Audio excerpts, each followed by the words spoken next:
যে আজ উদয়গিরি তুষার মহোৎসব ମୁଁ ପ୍ରଥମେ ଧନ୍ୟବାଦ ଦେବି ଯେଉଁ ବନ୍ଧୁମାନେ ଚିନ୍ତା କରି ଆୟୋଜନ କରିଛନ୍ତି ଏହି ତୁଷାର ଶୀତ ମହୋତ୍ସବ। ଏଥିରେ ମଞ୍ଚସ୍ଥ ଥିବା ମୋର ସାଥୀମାନେ ବନ୍ଧୁମାନେ ସମସ୍ତଙ୍କର ତ ନାଁ ମୁଁ ଜାଣିନି, କିନ୍ତୁ ଜିଲ୍ଲା ପରିଷଦ ଅଧ୍ୟକ୍ଷା ଆମର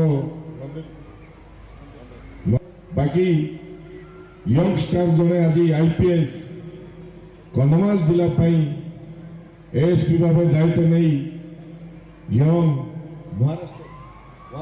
महाराष्ट्र आसी आपण मान सेवा जोगाइबा जिले में बुली लोकंर सेवा सुरक्षा आज दायित्व नहीं आपण मान गहन में स्टेज उपस्थित अच्छा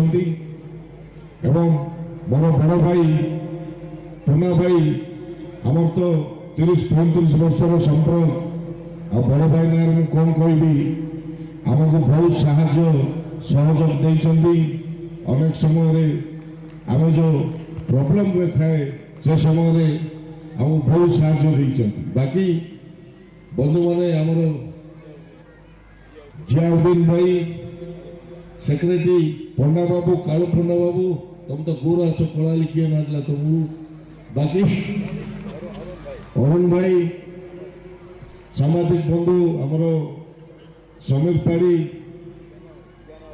ज्ञान बाबू मंच सामने बसी मोर साथी माने दर्शक बंधु समस्त को आज यही तुषार शीत महोत्सव अनेक अनेक शुभेच्छा जनाऊँ।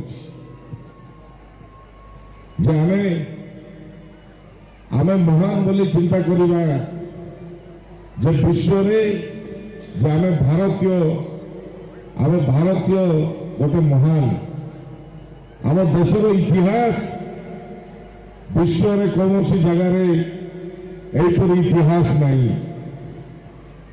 आम देश जाति धर्म अनेक जाति धर्म लोक रही एवं अनेक भाषा भाषी लोक रही किंतु समस्ते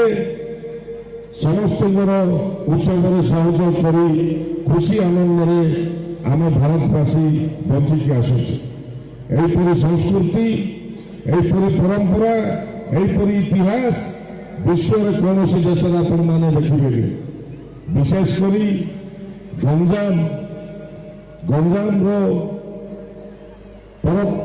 पाखर रही कंधमाल जिला यही जिले में गंजाम लोक अधिकांश जगह बहुत संख्यार बसवास किंतु कंधमाल जिलार इतिहास कंधमाल जिलार परंपरा कंधमाल जिलार कला संस्कृति लोकलोचन को आने भाई माने प्रथम थर तुषार शीत महोत्सव आज आयोजन कर बहुत कष्ट हो भाई मान को कहीं जे इतिहास को बचाई रखे जे कला को बचाई रखे जे समस्त को नहीं यहीपरि आयोजन करे प्रथम तो बहुत कष्ट हो कहीं से जिन आम कहूँ फिल बाकी यहीपरि महोत्सव आपण मान देखुले बड़ बड़ सहर में लोक को खुशी आनंद करने विभिन्न एंटरटेनमेंट करने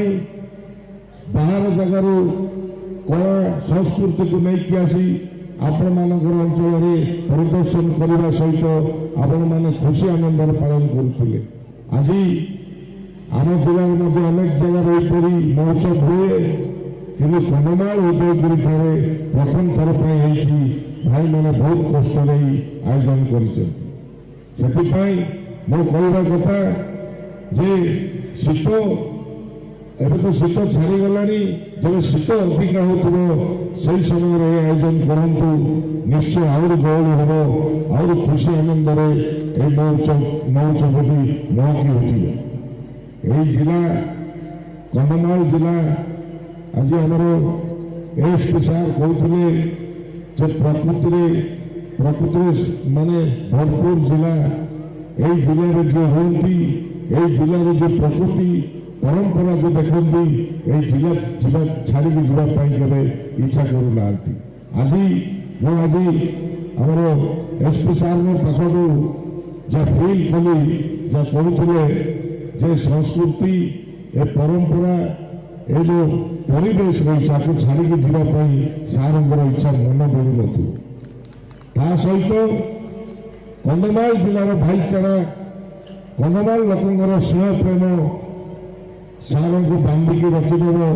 ଆଉ ଗଲା ଭଳିଆ ଲାଗୁନି କେଉଁ ଜିଲ୍ଲାକୁ ଆପଣ ଏଇଠି ସବୁଦିନ ରହିଲା ଭଳି ଫିଲ୍ କରୁଛନ୍ତି। ସେହିପରି ଏଇ ଯେଉଁ ଭଲ ପାଇବା ଏ ସଂସ୍କୃତି କନ୍ଧମାଳ ଜିଲ୍ଲାର କଳା ନୃତ୍ୟ ଏବଂ ବିଭିନ୍ନ ପ୍ରକାର ନାଟ ନୃତ୍ୟ ରହିଛି ତାହା ବହୁତ ସୁନ୍ଦର ଲାଗେ। ବସିକି ଦେଖୁଥିଲି ଆହୁରି ଅନେକ ଜିନିଷ ରହିଛି କିନ୍ତୁ ସମୟ ଅଭାବ ଅଛି ଆମେ ଯିବା ପାଇଁ ବାଧ୍ୟ ହେଉଛୁ। ଆସନ୍ତା ବର୍ଷକୁ ଆଉ ଜବରଦସ୍ତି କରନ୍ତୁ। ଆମମାନଙ୍କର ସହଯୋଗ ସାହାଯ୍ୟ ନିଶ୍ଚୟ ରହିବ। ଆମମାନଙ୍କୁ ଇନଭାଇଟ୍ କଲେ ଆମେ ନିଶ୍ଚୟ ଆଉ ଥରେ ପହଞ୍ଚି ପାରିବୁ। ବାକି ଯେଉଁ ପରିସ୍ଥିତିରେ ଆପଣମାନେ ଫିଲ୍ କରୁଥିଲେ ଯେ ସବୁ ସହରାଞ୍ଚଳ ରହୁଛି ଆମ ଅଞ୍ଚଳରେ କିଛି ହେଇପାରୁନି, ଧୀରେ ଧୀରେ ଆକୁ ଦେଖି କନ୍ଧମାଳ ଜିଲ୍ଲାରେ ଅନେକ ଜାଗାରେ ଏହିପରି ମହୋତ୍ସବ ଆଗକୁ ବଢ଼ିକି ଯିବ।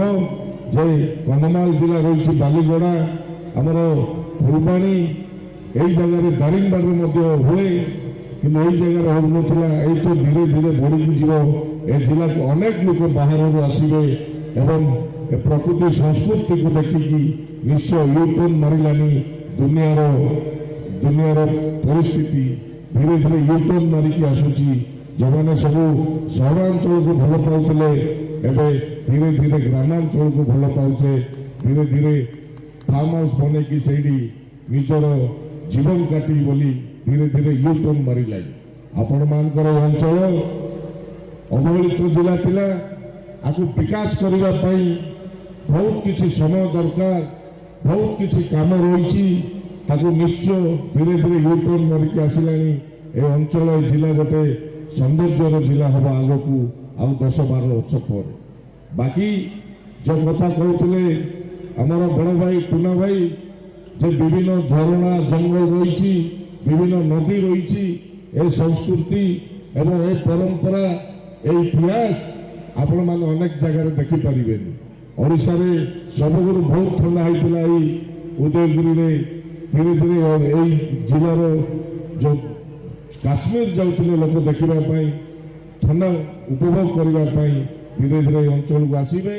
ଆଉ ଏଇ ଜିଲ୍ଲାର ଗୋଟେ ରହିଛି ଇତିହାସ, ସନ୍ଧ୍ୟା ହେଲା ରାତି ହେଲେ ମଧ୍ୟ ତାର ଥଣ୍ଡା ଧୀରେ ଧୀରେ ବଢ଼େ ଯେ ଆଉ ଏଇଠି ଫ୍ୟାନ୍ କି ଏସିର ଆବଶ୍ୟକତା ପଡ଼ିବନି। ଯାହା ହଉ ଅବହେଳିତ ଜିଲ୍ଲାରେ ଏହିପରି ପଦକ୍ଷେପ ନେବା, ଲୋକଙ୍କୁ ଖୁସି ଆନନ୍ଦ କରାଇବା, ଲୋକଙ୍କୁ ଏଣ୍ଟରଟେନମେଣ୍ଟ କରାଇବା, ଲୋକଙ୍କୁ ସ୍ନେହ ପ୍ରେମରେ ବାନ୍ଧିକି ରଖିବା, ଏହା ବହୁତ ସହଜ କଥା ନୁହେଁ। ଯେଉଁ ବନ୍ଧୁମାନେ ଆୟୋଜନ କରିଛନ୍ତି ତାଙ୍କୁ ଧନ୍ୟବାଦ ଦେଇ ମୋର ବକ୍ତବ୍ୟ ଶେଷ କରୁଛି। ଆଉ ଆଗକୁ ଏହିପରି ଯେଉଁ ମହୋତ୍ସବ କରିବେ ଟିକେ ଆହୁରି ତୁରନ୍ତ ଆଗରୁ ଟିକେ କରିବା ସମୟ କଲେ ବହୁତ ଭଲ ହେବ ବୋଲି ମୁଁ ଆଶା ରଖିଛି। ଜୟ ହିନ୍ଦ, ନମସ୍କାର।